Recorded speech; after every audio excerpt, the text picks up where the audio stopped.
Halo teman-teman, kami ucapkan terima kasih untuk teman-teman dari Grobogan, Purwokerto, Halmahera, Makassar, Bogor, Wonogiri, Pandeglang, Lampung Tengah, Demak, Kulon Progo, Jember, Pati, Bandung, Bekasi, Batam, Pasuruan, Dompu, Ciledug Tangerang, Lampung Tengah, Kertosono, Jambi, Bima, Medan, Gresik, Probolinggo, Kedah Malaysia, Banyumas serta Sumatera. Yang telah setia menyimak video sebelumnya. Kami ingin mendengar dari kalian semua. Tulis di kolom komentar dari mana kalian berasal dan cerita mistis apa yang populer di sana, agar kita bahas nanti di video selanjutnya. Di sebuah lembah yang tersembunyi dan dikelilingi hutan lebat, terdapat sebuah desa terpencil bernama Desa Buto Ijo. Nama desa ini diambil dari makhluk legendaris yang sangat ditakuti oleh penduduk lokal.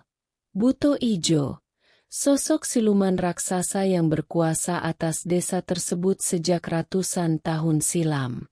Asal-usul Buto Ijo yang dijadikan sebagai sesembahan desa ini berawal dari masa lampau, saat desa mengalami masa-masa kelam.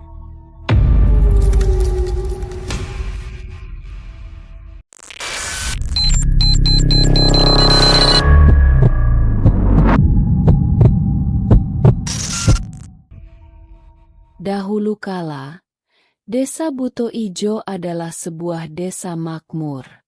Namun, kemakmuran itu hanya bertahan hingga datangnya kemarau panjang. Tanaman mati, hewan ternak sakit, dan penduduk desa jatuh miskin.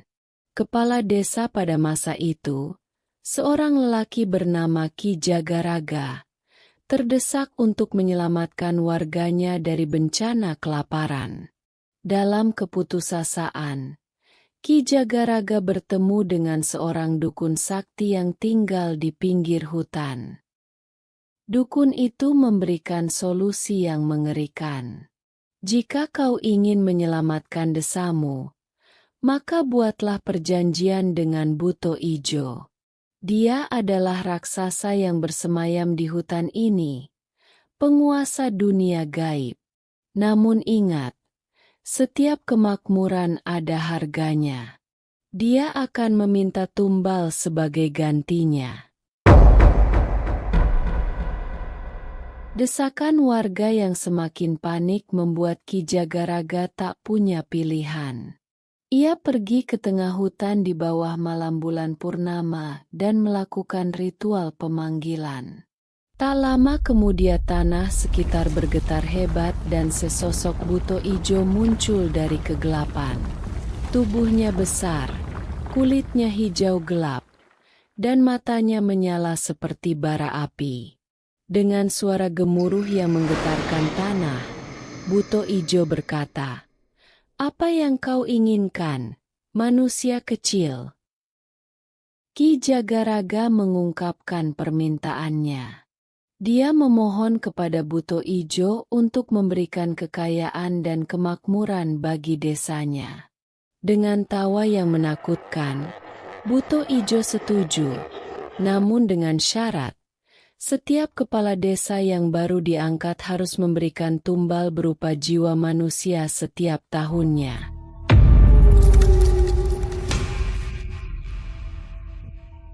Jika kau menolak, seluruh desa ini akan kubinasakan, ucap Buto Ijo dengan nada ancaman.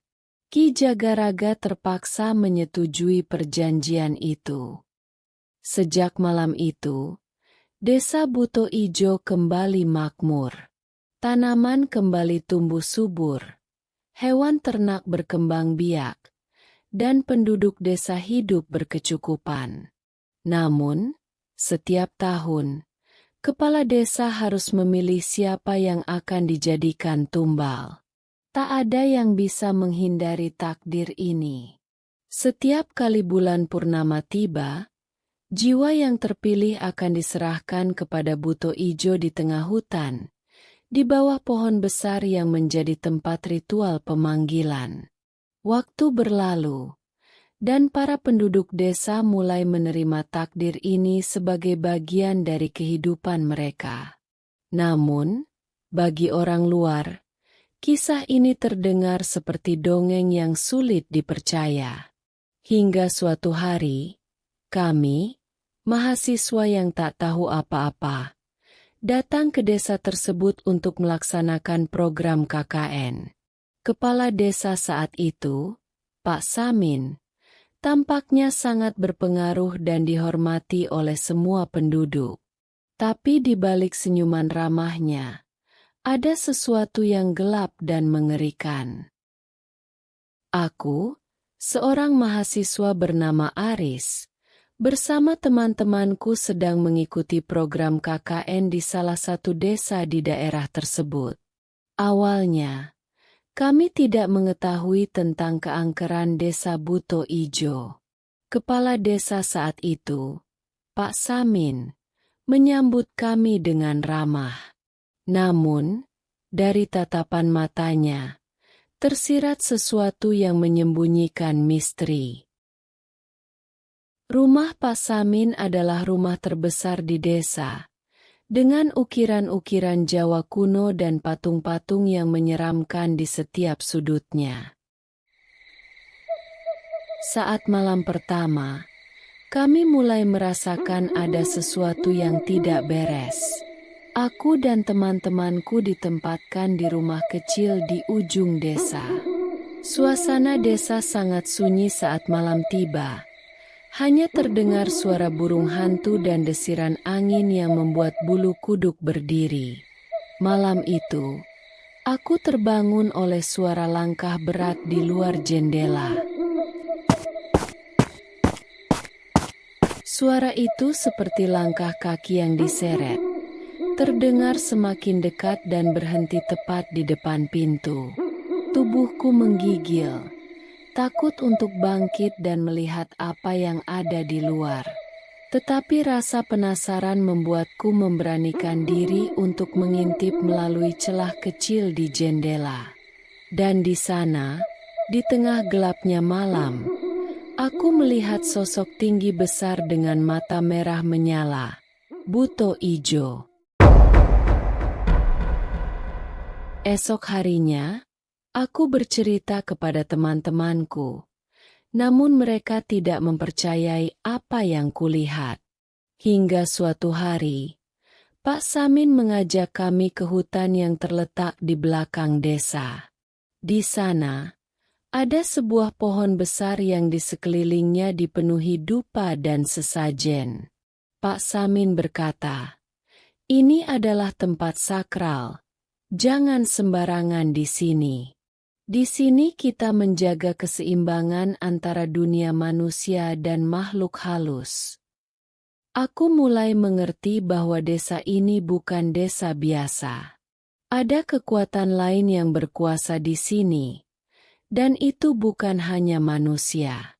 Setiap malam, aku mulai mendengar cerita dari penduduk tentang tumbal yang diberikan kepada Buto Ijo demi kekayaan dan kejayaan desa.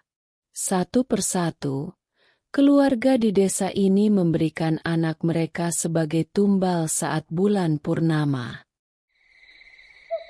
Pada malam purnama berikutnya, kami menyaksikan sesuatu yang mengerikan. Di tengah lapangan desa, kami melihat sebuah ritual yang dipimpin oleh Pak Samin. Beberapa orang desa berdiri di sekeliling sambil membawa obor, sedangkan di tengahnya, seorang anak kecil diikat di bawah pohon besar.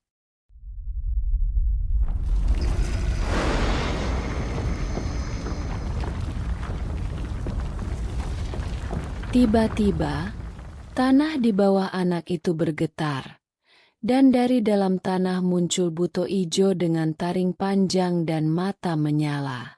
Tentu saja kami berlari ketakutan, tetapi bayangan tadi malam tentang Buto Ijo selalu menghantui kami setiap malam.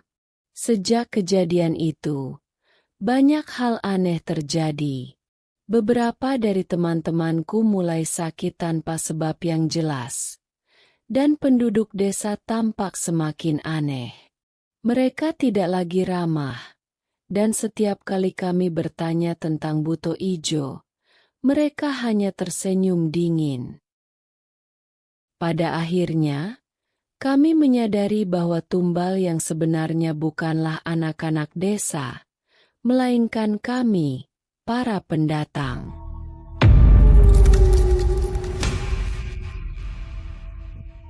Kami datang ke desa ini bukan untuk belajar, tapi menjadi bagian dari ritual mereka.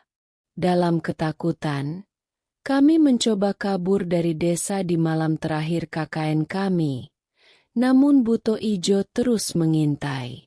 Saat kami berusaha melarikan diri, Pak Samin berdiri di gerbang desa dengan tatapan dingin. Tidak ada yang bisa keluar dari desa ini tanpa izin Buto Ijo, katanya. Kami pun tersadar.